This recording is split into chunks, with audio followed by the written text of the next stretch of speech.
How to cancel an Uber Eats pass. Hi everyone, welcome back to our channel. This is your solution guy Bimal. In today's video, I'll show you how you can cancel an Uber Eats pass. So you simply want to make sure to watch this video till the end.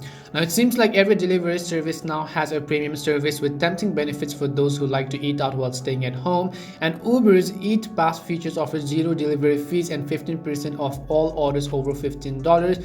But do the benefits and the merits of paying $10 a month? It all depends on how much food you order and how you break it down, since the subscription doesn't cover tips, taxes and service fees, and you can give the Eats Pass a free test run for 30 days to decide for yourself. And in order to cancel your Uber Eats or Eats Pass subscription, and if you no longer want to participate, you have to open the Uber Eats application on your device and then tap on the profile icon in the bottom menu bar, which you will most likely see in the application as well. And after that, you have to select the option called Eats Pass. As you do that, you will see this kind of interface that says your Eats Pass along with the date of the subscription, and scroll down and tap the auto renew toggle over here. Simply tap on the turn off on the pop-up to confirm your cancellation. So if it's turned off, it is basically going to get grayed out. If it is turned on, it is going to be highlighted in some kind of color. Now keep in mind that you will still have access to your Uber Eats benefits until the end of the current billing period, and you must cancel your 24 hours prior to the next scheduled payment to avoid being billed. That's all it takes to cancel an Uber Eats pass. So we hope the video was really helpful, and if it did help you,